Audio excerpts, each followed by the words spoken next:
Canadians are being forced into a conversation about the sensitive topic of abortion. And not because of anything that's happening in our own country. We're being forced into this because of what's happening in the United States, where the Supreme Court has overturned Roe v. Wade, and Canadians, because of how much American media we consume, how much attention we pay to American politics, we're kind of being forced to have this debate to some degree in our country too. I think we got to ask ourselves, what type of conversation do we want to have?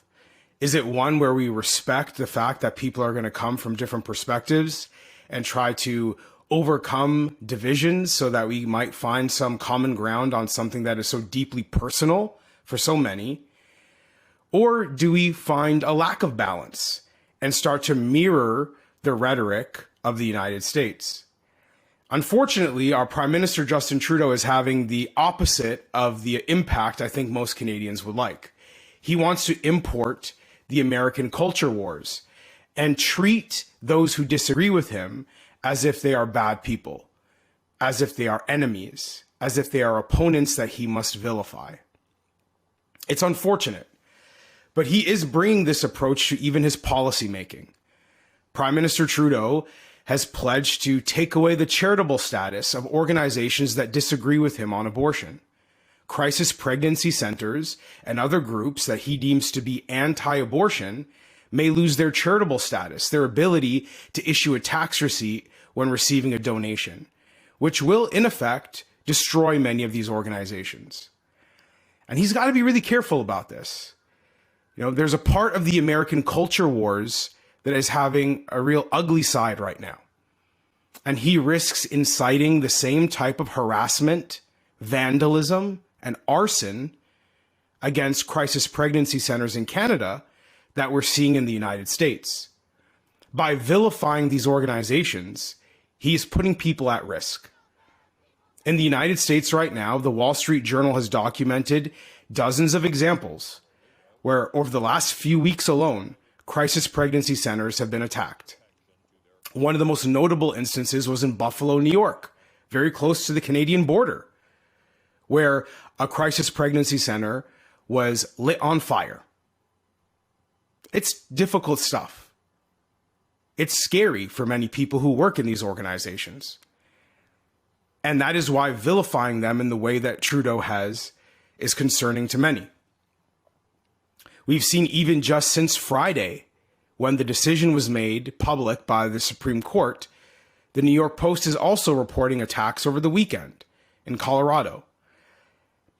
There's one particular group called Jane's Revenge that is going after these organizations and spray painting a slogan that says, if abortion isn't safe, neither are you. That's a threat. Now, the other part of Trudeau's framing on this issue is to behave as though all women perceive abortion in the exact same way. He treats women as a monolith, as if this diverse group of people who make up over half of the human population couldn't possibly have different points of view than him. And we know that's not true. It's not true in the United States, where 60% of women, according to Gallup polling data, believe abortion should be illegal in some or in all circumstances.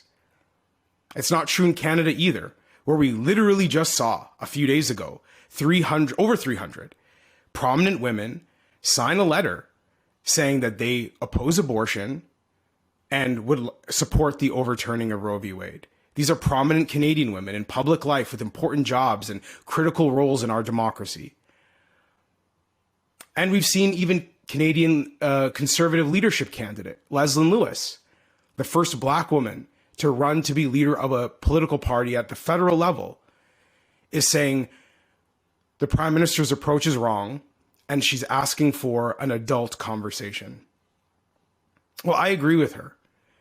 I don't come into this with a judgmental attitude toward people who view this issue one way or the other. To be honest with you, I've seen personally, I've seen professionally, how complicated this is. And that's why it really bothers me when people vilify those on the other side of what is such an important and sensitive debate, an important and sensitive dialogue. It deserves better. It deserves an adult conversation. and we cannot follow the example of Prime Minister Trudeau.